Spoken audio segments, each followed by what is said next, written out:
आज हम लाने जा रहा हूँ 14 अगस्त की रात का वो सच जिससे हर भारतीय जानना चाहेगा। वो रात जिसने हिंदुस्तान का इतिहास, भूगोल, भविष्य और सोच को बदल दिया। वो रात थी आज़ादी की रात। दिल्ली में 14 अगस्त की शाम से ही जोरदार बारिश हो रही थी। रात 9 बजते बजते राजसेना हिल्स पर करीब 5 लोगों को हुजूम जमा हुआ था। बारिश अब भी जारी थी। रात को करीब 10 बजे सरदार पटेल, जवाहरलाल नेहरू, डॉक्टर राजेंद्र प्रसाद और माउंटबेटन वायसराय हाउस पहुंचे। 14 अगस्त 1947 की रात 12 बजने में कुछ ही मिनट बाकी थे। तब पंडित जवाहरलाल नेहरू 2 लाइनें बोलकर अपना प्रवचन किया। At the stroke of the midnight आवाज when the white flame India will be awake to the life and freedom. चंद ही मिनटों में 12 बजे और 15 अगस्त का यह दिन भारत के लिए खुशियों का लेकर आया। 190 सालों बाद ब्रिटिश हुकूमत से देश स्वतंत्र हुआ था, लेकिन इन खुशियों के साथ उतना ही गम था, क्योंकि भारत ने अपना 3,46,737 स्क्वायर किलोमीटर का पूरा विस्तार और करीब 8 करोड़ 15 लाख लोग एक ही रात में गवा दिए थे। देश 2 टुकड़ों में विभाजित हुआ था, हिंदुस्तान और पाकिस्तान। हिंदुस्तान यूं ही आजाद नहीं हुआ। 15 अगस्त से पहले ही ब्रिटिश हुकूमत का अंत होना शुरू हो गया था। महात्मा गांधी के जन आंदोलन से देश में नई क्रांति की शुरुआत हुई थी, तो एक और सुभाष चंद्र बोस की आजाद हिंद फौज सेना ने अंग्रेजों का जीना हराम कर दिया। ऊपर से दूसरे विश्व युद्ध के बाद ब्रिटिश सरकार में उतना दम भी नहीं था कि अब वो हिंदुस्तान पर अपना शासन चला सके। इसीलिए माउंटबेटन को भारत का आखिरी वायसराय बनाया गया था, ताकि देश को आखिरी तरीके से स्वतंत्रता दी जा सके।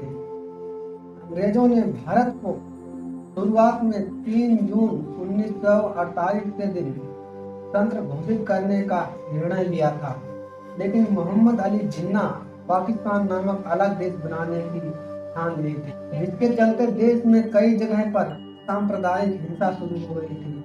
बिगड़ती परिस्थिति को देखकर अंग्रेज भारत को हो सके उतनी जल्दी स्वतंत्र कर देना चाहते थे, क्योंकि अंग्रेजों को भी भारत को एक टुकड़े में नहीं बल्कि 2 टुकड़ों में विभाजित करना था।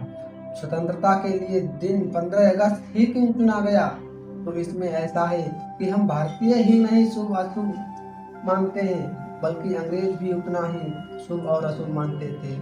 माउंटबेटन मानता था कि 15 अगस्त का दिन शुभ है, क्योंकि 15 अगस्त 1945 के दिन ही जापान ने शरणागति स्वीकारी थी और इसके ऑफिशियल साइन 2 सितंबर को हुए थे।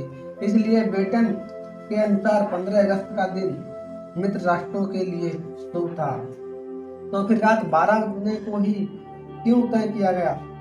भारतीय ज्योतिषियों का मानना था कि वो वक्त देश की स्वतंत्रता के लिए शुभ है, तय किया गया था। पंडित नेहरू को अपनी स्पीच रात 12 बजे से पहले ही समाप्त कर देनी है और रात 12 बजे शंखनाद के साथ भारतीय लोकतंत्र की शुरुआत होगी। ठीक वैसा ही हुआ। 15 अगस्त की सुबह 8:30 पर पंडित नेहरू ने और उनके कैबिनेट पद और गोपनीयता की शपथ ली। रात के लगातार बारिश के बाद वह आसमान बिल्कुल साफ था।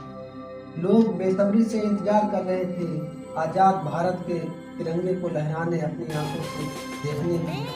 देश के तिरंगे को सबसे पहले जवाहरलाल नेहरू ने रात को 12 बजे ही पार्लियामेंट सेंटर खोल में लहराया था और दूसरी बार सुबह 8:30 पर अपने राष्ट्र ध्वज को जनता के सामने ब्रिटिश राष्ट्र का ध्वज को उतार कर लहराया गया। देशवासियों की आंखों में खुशी के आंसू थे। आज़ादी के बाद 15 अगस्त के दिन ही एक साथ अंग्रेजों ने नहीं छोड़ा। आज़ाद भारत के कुछ आला अफसर भी कुछ समय तक अंग्रेज ही रहे। 1500 ब्रिटिश सैनिकों की पहली टीम 17 अगस्त 1947 के दिन अपने देश रवाना हुई थी, तो आखिरी टीम 27 अगस्त 1948 के दिन निकली।